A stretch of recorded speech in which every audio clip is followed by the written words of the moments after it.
Sementara Raja Silford ke-73 berbicara, tiba-tiba langit berubah menjadi sangat gelap. Petir mulai menyambar dan angin bertiup sangat kencang. Di tempat yang berbeda, Reika bersama Kisuko yang sedang berada di hutan untuk mengumpulkan kayu bakar tersadar bahwa langit tiba-tiba mendung. Mereka berpikir bahwa akan turun hujan.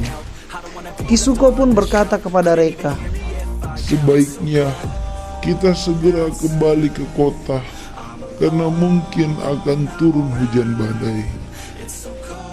Akhirnya mereka pun buru-buru kembali ke kota. Namun pada saat mendekati pintu gerbang kerajaan, tiba-tiba sebuah kilatan cahaya hitam turun dari atas langit dan menyambar Reika. Seketika itu juga Reika langsung terkapar di atas tanah. Penduduk Silford yang melihat kejadian itu lekas mendatanginya untuk membantu. Saat akan mengangkat tubuh Reika, betapa kagetnya penduduk bahwa tubuh Reika ternyata telah dipilih menjadi wadah untuk penyihir kerajaan Mordik karena melihat tanda hitam yang ada di bahu sebelah kirinya. Dan itu adalah tanda dari penyihir kerajaan Mordik. Pasukan kerajaan yang sedang berjaga di pintu gerbang segera berlari ke istana untuk melaporkan kejadian itu. Dan seorang prajurit yang lain langsung bergegas untuk mengikat Reika.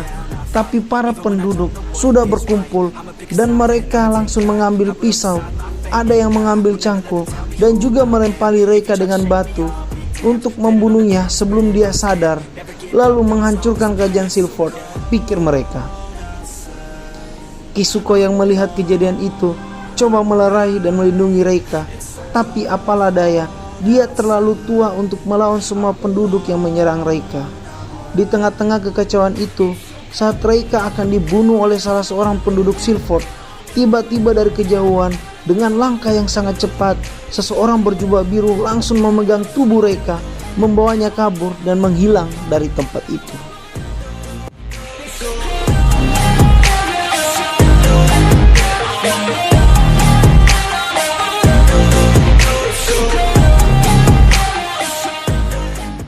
Setelah berada jauh, Reika pun langsung dipukuli oleh orang tadi dan tersadar karena pukulan tersebut. Melihat yang memukulnya ternyata adalah Komandan Waldein, Reika seketika itu juga langsung berlutut dan memberi hormat. Namun hormat yang diberi oleh Reika ternyata dibalas dengan tendangan yang sangat kuat, sehingga membuat Reika terlempar dan menghantam pohon-pohon yang ada di situ. Waldein pun berkata, "Nyawamu adalah milikku dan akan kubalaskan kematian penyihir Agung Batu." Mendengar perkataan itu, Reika yang sama sekali tidak paham apa yang sebenarnya terjadi, terpaksa harus meladeni Waldein bertarung demi melindungi dirinya sendiri. Pertarungan sangat sengit pun terjadi. Reika yang sekarang sudah berbeda dengan yang dulu, tanpa ragu-ragu pun menghadapi Waldein dan terus menghajarnya. Di tengah-tengah pertarungan itu, Reika masih mencoba berdialog dengan Waldein untuk meminta penjelasan, tetapi semua yang dikatakan Reika tidak digubrisnya.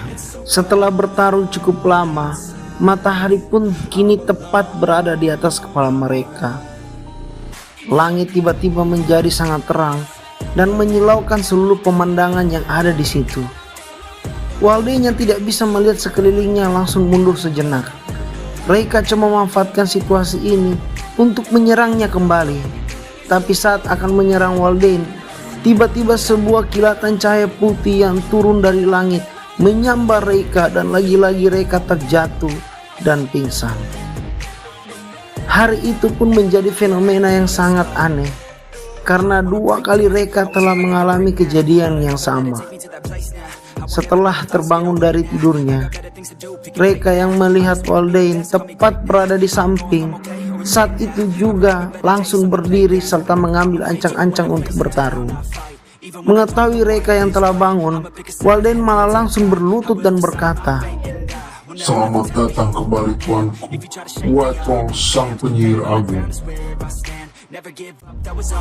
It's so cold outside, I'm alone, I'm alright. It's so cold Melihat tingkah Waldein, Reka menjadi pusing bukan kepalang karena betul-betul merasa bingung dengan semua kejadian yang sedang dihadapinya. Dalam hatinya Reka pun sedikit lega karena dia berpikir setidaknya Komandan Waldein tidak menyerangnya lagi. Perlahan akhirnya Reka pun mengambil posisi duduk sambil tetap mewaspadai Waldein. Reka mulai berbicara dan berkata, "Apa maksudmu memanggilku sebutan penyihir agung White Troll?" Waldein menjelaskan bahwa dia telah dipilih menjadi wadah baru penyihir White Troll dan itu dibuktikan dengan tanda yang ada di dahi sebelah kanannya. Bahwa kilatan putih yang turun tadi dan menyambar dirinya adalah perwujudan dari reinkarnasi penyihir agung White Troll.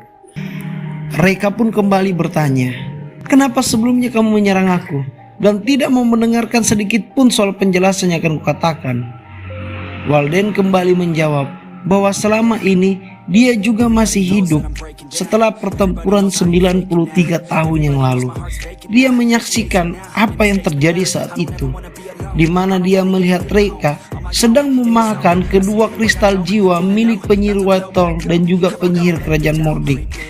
Dan dia juga lah yang membawa tubuh Reka kembali ke markas dan menjaganya selama 93 tahun itu. Waldein pun berpikir bahwa Reka harus mempertanggungjawabkan apa yang telah dia lakukan. Sehingga sampai saat itu tiba, Waldein terus menunggu dan mengawasi Reka sampai sadar. Suatu ketika setelah berkeliling untuk mengawasi kerajaan Silford, Waldein kembali ke markasnya. Dan dia mendapati bahwa tempat Reka tertidur ternyata sekarang sudah kosong. Dia pun mencari kemana Reka pergi. Setelah mengikuti jejaknya, Waldein mengetahui bahwa Reka sekarang bertemu dengan rekan lamanya dan tinggal bersama dengan Kesuko. Ini membuat Waldein tidak dapat berbuat apa-apa karena Waldein mempunyai sumpah bahwa dia hanya akan berinteraksi dengan manusia apabila salah satu dari dua penyihir telah bangkit kembali. Dan ternyata Raja Penyihir Mordiklah yang duluan bereinkarnasi. Ini membuat Waldein seketika itu juga terlepas dari sumpahnya dan langsung membawa Reka untuk membunuh dengan tangannya sendiri setelah memastikan bahwa dia memang adalah wadah baru bagi penyihir Mordik. Namun setelah tanda kedua muncul dan masuk ke dalam tubuh Reka, membuat Waldein mengurungkan niatnya untuk membunuhnya. Karena Reka saat ini telah dihuni oleh dua jiwa penyihir sekaligus, yang membuat Reka menjadi tuan sekaligus musuh bagi Waldein. Tapi saat itu juga Waldein mendapat penglihatan bahwa itu adalah bagian dari salah satu prakondisi siklus 100 tahun pertempuran, di mana dalam penglihatannya sebuah sosok yang tidak dikenal mengatakan bahwa Waldein harus membuka ingatan Supreme Being yang bernama The God of Magic agar jiwa penyihir White Troll terlepas dari tubuh Reka dan dapat mengabdi kembali kepada sang penyihir White Troll. Mendengar penjelasan Waldein yang sangat panjang serta membingungkan, Reka langsung menolak dan mengatakan, "Saya ingin kembali melanjutkan hidup di kerajaan Silford." Tapi Waldein langsung berlutut dengan sangat rendahnya hingga kepalanya menyentuh tanah dan memohon sembari meyakinkan kembali kepada Reka bahwa saat ini kabar tentang kebangkitan penyihir Mordik pastilah sudah terdengar ke telinga raja, dan tentu pasukan kerajaan akan dipersiapkan untuk memburu serta membunuhnya. Tapi karena di dalam tubuh Reka juga bersemayam jiwa Mordik dan juga jiwa White Troll, maka sebaiknya mereka pergi dahulu untuk sementara waktu sembari menunggu waktu yang tepat untuk dapat kembali. Reka menggaruk-garuk kepalanya karena belum bisa mencerna semua kejadian ini dan malah meminta makan kepada Waldein karena terlalu lapar untuk memikirkan semua itu. Anehnya, dengan sigap Waldein menjadi seperti seorang budak bagi pemiliknya yang langsung mengambilkan makanan dengan menggunakan kekuatan sihir dan menyajikan itu di depan mata Reka. Reka pun terheran-heran karena sikap Waldein telah berubah 180 derajat hanya dalam sekejap mata. Lalu Reka coba memanfaatkan situasi ini dengan meminta Waldein untuk mengambilkan air, dan air pun tersedia. Reka juga untuk mencarikan buah, dan buah pun tersedia, dan mereka meminta buah yang lebih banyak, yaitu mencarikan buah anggur, pisang, semangka, dan juga jeruk. Namun semua itu dituruti dan langsung disediakan oleh Waldain. Melihat kejadian itu, Reka pun tertawa. Terakhir kali yang dia ingat bahwa Waldain lah yang memerintah prajuritnya untuk membawakan sarung tangan sihir miliknya, sehingga ia terseret ke dalam medan perang dan akhirnya mati. Reka pun mulai mengorok-ngorok Waldain karena kejadian tersebut. Tidak mau melewatkan kesempatan, Reka lagi-lagi menyuruh Waldain untuk memijit-mijit bahunya sementara dia sedang menikmati makanan.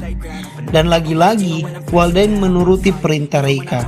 Setelah puas makan dan merasa tenang, akhirnya Reka refleks mengucapkan, "Terima kasih Komandan Waldain."